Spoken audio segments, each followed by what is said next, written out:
TV.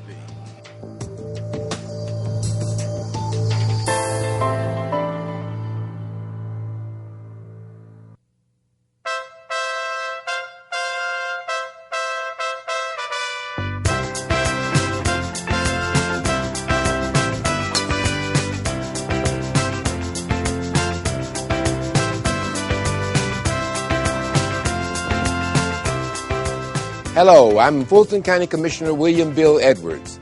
Welcome to the South Fulton Good Things Show. Our guests today are students from the Science, Engineering, Technology, Mathematics Academy Club at Creekside High School, Whitney Minor and Xavier Herbert. Joining them is their co-sponsor, Mr. Douglas Edwards. We're excited to have you all as our guests today. And you, Mr. Edwards, thank you for bringing everybody out. Thank you for having This show is going to be exciting because it gives us an opportunity to showcase our children, to talk about the good things that are happening in our schools. If Fulton County School Board won't do it, Bill Edwards will. Let's talk a little bit about this thing called STEM. Tell the audience about STEM and how long it's been in progress. Okay. STEM stands for Science, Technology, Engineering, Mathematics, and STEM as an acronym has been around for about 5 to 7 years.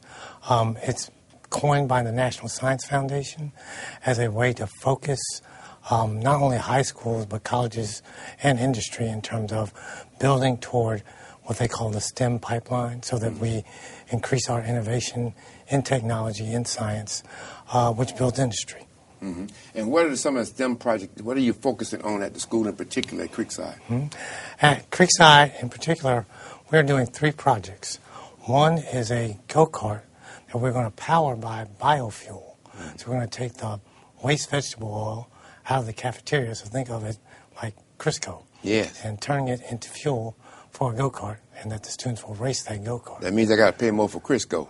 Well, that means that your fuel will be free now. I got you. Okay. The second project we're doing is a touring robot. So it's a life-size robot that will give tours through the school. And we brought a small model of that today. And our third project is a project with Tanzania. They have problems with their power there. And so in terms of a community center that does computer classes, we're going to provide solar power for that computer center. Well, let me ask you, is Creekside the only school with an academy of this type? There are other schools that are doing academies. I think our projects are much more real world than most schools have in progress. Looking at when you say real world, what do you mean? Well, as you realize, the solar power project for Tanzania is a real project. Yes. It will actually be shipped to Tanzania. They will actually install it. They will actually use it. The biofuel go-kart is actually a real project in terms of converting to biofuels, because later on our goal is to actually convert a diesel car to biofuel. Wonderful. How has the parents embraced this whole concept of STEM? Oh, they love it. They really love it. They provide the support in terms of resource, in terms of getting students to us, getting our students involved. So they just think it's wonderful. Well, let's talk about these wonderful students you have here today. Have you seen an increase in their growth and development since being a part of the STEM program? Oh, definitely. They've developed in terms of understanding skills and how you apply math, science, physics, all of it to the real world. So you solve real world problems, so that it's not, we've taken what's in the curriculum and we've made it totally real. Yeah. As well as fun, because who doesn't want to drive a go-kart? So those are the things we've done. They've also developed their project management skills, because for the students we have here today are project coordinators of 2 of the groups that we just talked about. So they actually manage and coordinate the other students in this work. Well, when I was small, I had a go-kart too, but one time I no biofuel. It was my friend pushing me from behind. Let's talk about, you're supervising one of the students who is converting a gas to go-kart. You talked about that, by the use of biofuel. Who's doing that? Well, Josue Alvarado is our Right, he couldn't be with us today, coordinator. yeah. Tell us about how he's doing this and what he's accomplishing. Okay. One of his teachers actually did research this summer on how to convert sawdust and apples in terms of waste into fuel. So they at this point, they're learning that in terms of a small model. And we're also working with Tri-Cities High School because they actually did it last year and are actually converting the vegetable oil from their cafeteria into biofuel. So we're actually going to end up racing them, and they're going to provide the fuel for both schools. But we're video teleconferencing between the two schools so that we're going to teach them about how to put on the engine for the go-kart, and they're going to teach us how to convert the biofuel. Well, that's great that you're pulling the two schools together to do something like that. And friendly competition is always great, especially among our children academically, as opposed to always being athletically. And you're probably, with the two of you working together, you're probably raising the bar on this project. Whitney Miner. Hi. How are you doing? Good. How are you doing? Good. My Spelman College woman.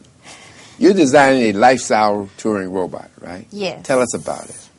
Well, our school decided that we wanted to have a robot tour visitors that weren't familiar with Creekside so that they can know the ins and outs of Creekside and get some information about it on the tour. So we started with this small model here, a little bit of practice, called a Rovio, and it has a camera on the top so it can navigate where it's going, and it has wheels and moving around. It can move around. So this is a small version of what we really want to build, and we've already started working on. It's got a TV on it, or it's going to have a TV on it, as well as a base, and it's going to have this guy right here on it. And this is called a Bioloid, and he's pretty much the brains of the tour bot. It'll be able to interface with the visitors and be able to point in the direction where the robot is going. So what we've started on is we've practiced with this, but so far we're working on the base of our bigger scale model, and we're working on programming it still, but it's not a complete project. It's in the works, and we hope that the parents and the visitors will really enjoy it. You telling me. How big is this thing going to be when you finish with it? It's pretty tall because the TV is connected with a pole. So the TV's on top and the base is at the bottom. So I'd say about This is the robot part? The whole thing is going to be about this tall from the floor up. Now you actually going to design and build this? We've already designed it. Oh, you've already designed it? Yes. They're starting to build. Yeah. Now who actually gets involved with the construction of The students, they collaborate and they decide what will work and what won't work and what they think will work best. So one of the problems we knew we wanted to have the TV on it. Yeah. But then we were like, okay, how are we going to power it? And we decided that we're going to have batteries in the base of the robot and add a socket to it so that we can plug in the TV so that the TV can show the video camera of where they're going and also give a description of each place they go. Like if they go to the main office, they'll talk about how you can check in and how the administrators and attendants and secretaries in there, and then they can talk about the gym and talk about the basketball games that go on there, or maybe go in the cafeteria and talk about the food that's served there, stuff like that. We need to make 7 of those. We'll make commissioners out of them. We're going to take a break, and when we return, we'll continue our conversation. Welcome back to the South Fulton Good Things Show. For those of you who have just tuned in, we have as our guest today students from Creekside High School STEM Academy, Science, Engineering, Technology, and Mathematics, Whitney Miner, Xavier Hubert, and their sponsor, Mr. Doug Edwards. And this little guy here, I don't know what we'll call him, but they're building a lifestyle of this. This has been great. Before we get into our next question, tell me a little bit, you're going to reproduce this guy. Who's going to pay for it? Well, the payment for the Bioloid robot that you have there and most of the robotics, we're working with Georgia Tech, and they provided resources in terms of funding as well as people to assist. We've had teachers who did summer research and students who do summer research there to work on these projects and learn so that they can bring it back to the classroom and then actually as well as put it up on websites so that other teachers can use it. We have been sharing some vital information regarding this very unique project. Xavier Hubert is designing a solar-powered generator for use in Tanzania. Xavier, tell us about it. Well, in Usher, Tanzania, they have rolling blackouts there. They don't have electricity or power. for upwards of 6 hours or so. And the UAACC, United African Alliance Community Center, uses computers and laptops for education to get knowledge and everything. So this is a miniature version of the solar panel we're going to be using. We're using 6 of them to get 250 watts of power. And we're going to ship them there, and we're going to power it. And the power from the sun is actually DC, which is in batteries. Yes. But actually the electricity in the walls and in laptops and everything is actually AC. So we're going to use this in conjunction with this inverter to change it from DC to AC so that it'll be able to be used in the community center. That's wonderful. Mr. Edwards, now, how do we get this over there? And who's functioning? Well, we are actually in talks right now with MedShare, which is an organization in the Atlanta area that ships medical supplies all over the world. And our goal is to have the students go over to MedShare and volunteer and assist in terms of packing containers. And as a part of that, we will then have our unit, which is approximately 4 cubic feet, in one of the containers that go to Tanzania. And then the people from the UAACC will actually pick it up from that container. That's wonderful. What is the next step? I mean, this guy's already here. What are you going to do next? Well, for that guy, next year we're gonna program it to dance, and it'll be able to pick up the frequency depending on what type of music. So if you hear maybe Lil Wayne, it might start doing some hip hop dancing, or if it hears jazz, it'll maybe do a swing or something like that. Yeah. So that's what we're working on next year. But for this year, it'll just be able to point the direction of where the tour bout's going. Let me ask you this, Mr. Edwards. Talk to us about that. You talked about some people who are helping you. Mm-hmm. Are there other people who are partnering with you that you might want to make mention of today? Certainly.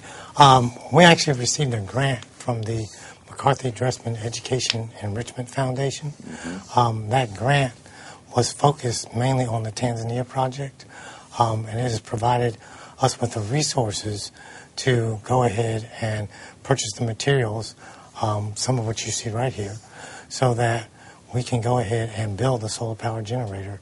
And our hope is to get the follow-on grant for next year, and in addition to that, receive enough monies to actually make solar panels that we will ship next year to provide lighting for the village. And in terms of Georgia Tech, we're working with, there are actually 3 parts of Georgia Tech we're working with. One is called Seismic, which works with K-12 outreach. Another is called CEDAL, which stands for Center for Education, Teaching, and Learning. And they provide us with the Georgia Tech graduate students who come assist us. And then there's the Georgia Tech Research Institute, who is also working with us. Well, this has been wonderful. And Xavier and Whitney, you're wonderful students doing a wonderful thing, not only in your community, but in the world. And sometimes we'll take some of this technology, and we'll have to bring it to South Fulton and use it there because we're paying some high light bills. We need some solar panels. And Doug Edwards, I mean, you are a teacher extraordinaire. I really want to thank you for all that you've done at Creekside and the school system and get these young people to where they are today.